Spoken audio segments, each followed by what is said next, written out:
Bermuda triangle जैसे अभिशप्त, पैशाचिक और रहस्यमय समुद्र क्षेत्र दुनिया में कई जगहों पर है और एक ऐसे ही रहस्यमय त्रिकोण के बारे में मैंने हमारे चैनल पर मौजूद एक और वीडियो में पहले भी बताया है।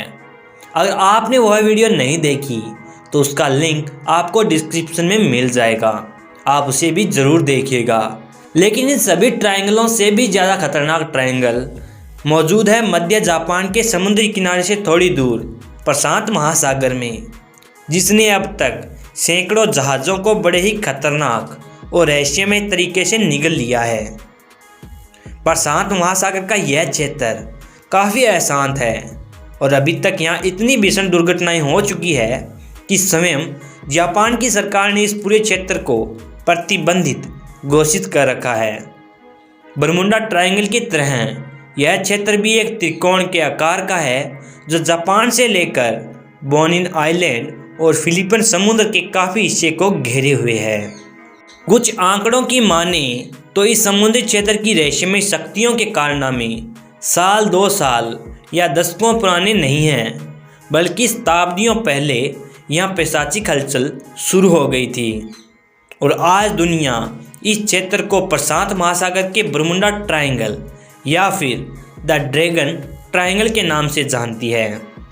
यह ट्रायंगल जितना खतरनाक है उतनी इसकी पहचान नहीं है, क्योंकि लोग इसे और बरमुंडा ट्रायंगल को एक ही मान लेते हैं, क्योंकि इसे भी प्रशांत महासागर का बरमुंडा ट्रायंगल कहा जाता है।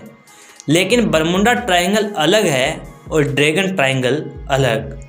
वह अफ्रीका के पास है और यह जापान के। और एक थ्योरी के अनुसार बरमुंडा ट्रायंगल और ड्रैगन ट्रायंगल एक ही अक्षांश पर मौजूद हैं और बिल्कुल एक दूसरे के आमने सामने हैं, यानी कि एक पृथ्वी की इस साइड है तो एक पृथ्वी की उस साइड। तो आइए जानते हैं ड्रैगन ट्रायंगल की उन रहस्यमय घटनाओं के बारे में जिन्हें सुनकर अच्छों के दिल दहल जाते हैं। सन 1955 में 9 जापानी युद्धक जहाज, जिनमें से कुछ मालवाहक जहाज भी थे, अचानक इस क्षेत्र में आकर गायब हो गए। बिना कोई निशान छोड़े वो 9 जहाज इस दुनिया से गायब हो चुके थे और किसी को कुछ पता नहीं। इन जहाज़ों का पता लगाने के लिए फिर जापान की सरकार ने अपना विशेष जहाज काइयो मारू 5 भेजा। उसने कुछ दिनों तक इस इलाके में खोजबीन की, लेकिन सफलता हाथ नहीं लगी। लेकिन सबसे हैरान कर देने वाली बात तो ये है कि कुछ दिनों बाद ही जापानी सरकार का वो विशेष जहाज़ भी उसी क्षेत्र में बड़े ही रहस्यमय तरीके से गायब हो गया। और ये पहला मौका था जब उस भूतिया समुद्री क्षेत्र ने वैश्विक समुदाय का ध्यान अपनी तरफ आकर्षित किया। अगले 15 से 20 वर्षों में दर्जनों छोटी बड़ी नावें और जहाज इसी पैशाचिक समुद्र क्षेत्र में रहस्यमय तरीके से समाते चले गए।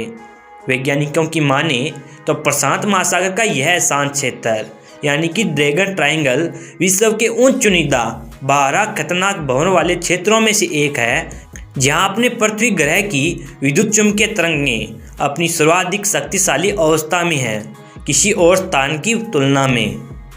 जापानी वैज्ञानिकों का भी यही कहना है कि उस कथित समुद्री क्षेत्र में जाने पर वास्तविक उत्तर दिशा और पृथ्वी के चुंबकीय उत्तर का अजीब तरीके से एकीकरण हो जाता है, जिससे वहाँ पर सभी दिशाएं एक में मिली हुई लगती है और दृश्य बड़ा ही भयावह हो जाता है।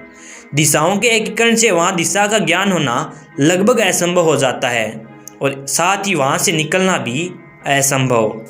इस रहस्यमय कुख्यात समुद्री क्षेत्र को ड्रैगन ट्रायंगल के नाम से बुलाने के पीछे चीन देश की एक पौराणिक कथा है, जिसमें समंदर के नीचे रहने वाला एक भयानक ड्रैगन बड़े बड़े समुद्री जहाज़ों को उनके नाविकों और यात्रियों समेत समुद्र में खींच लेता था और उन मनुष्यों को खाकर अपनी भूख मिटाता था।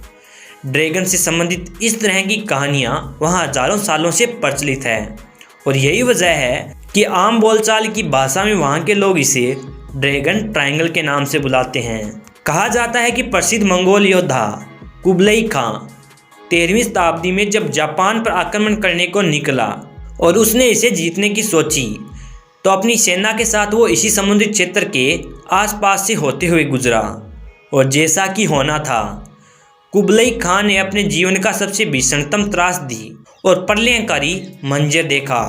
40,000 प्रशिक्षित और सुसज्जित सैनिकों के साथ उसके विशालकाय समुद्री युद्धपोत उसकी आंखों के सामने उसी भयावह समुद्र के आगोश में समा गए। उसके बाद 19वीं शताब्दी के प्रारंभ में भी गायब होने की ऐसी घटनाएं घटी। हाल के वर्षों में 9 युद्धक पोतों और उनको खोजने गए काइयो मारू 5 के गायब होने की घटना अब तक रहस्य बनी हुई है। एक अनुमान के मुताबिक जापान के वैज्ञानिकों ने अनौपचारिक रूप से अत्याधुनिक और संवेदनशील इलेक्ट्रॉनिक उपकरणों के साथ वहां अनुसंधान कार्य जारी रखा हुआ है, लेकिन काइयो मारू 5 के गायब होने के बाद से वैसे जापान की सरकार ने उस क्षेत्र में समुद्री यात्राओं और हर तरह की समुद्री परिवहन पर पूरी तरह से बैन लगा दिया है और इसलिए उस पैशाचिक क्षेत्र का रहस्य भी अभी तक समुद्र के उस पानी में दफन है। प्रशांत महासागर के इस बरमुडा ट्रायंगल के बारे में वैज्ञानिक चाहे जो थ्योरी दें या अनुमान लगाएं, लेकिन पौराणिक रहस्यों के धुंध से घिरी इस जगह का समूहन आज भी बरकरार है। वहाँ कुछ ऐसा है जिसे जानने के लिए खोजकर्ताओं का दिल आज भी मचलता है। तो आज के एपिसोड में बस इतना ही। तो यह था ड्रैगन ट्रायंगल और उससे जुड़ा रहस्यमय इतिहास। तो आपको अगर यह एपिसोड पसंद आया तो इसको एक लाइक और शेयर जरूर कीजिएगा और कमेंट करके बताइएगा कि आपको ड्रैगन ट्रायंगल से जुड़ा यह रहस्य कैसा लगा और आपको क्या लगता है कि क्या वहाँ पे सच में ड्रैगन मौजूद है या फिर क्या वहाँ पे हो सकता है। अपना अनुभव हमारे साथ जरूर शेयर कीजिएगा कमेंट सेक्शन के माध्यम से।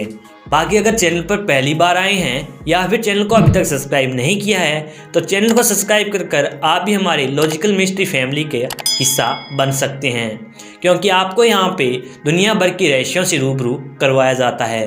तो चैनल को सब्सक्राइब कर बेल आइकन को ऑल पे कर लीजिएगा ताकि जब भी कोई नई वीडियो अपलोड हो तो उसका नोटिफिकेशन आपको सबसे पहले मिल जाए।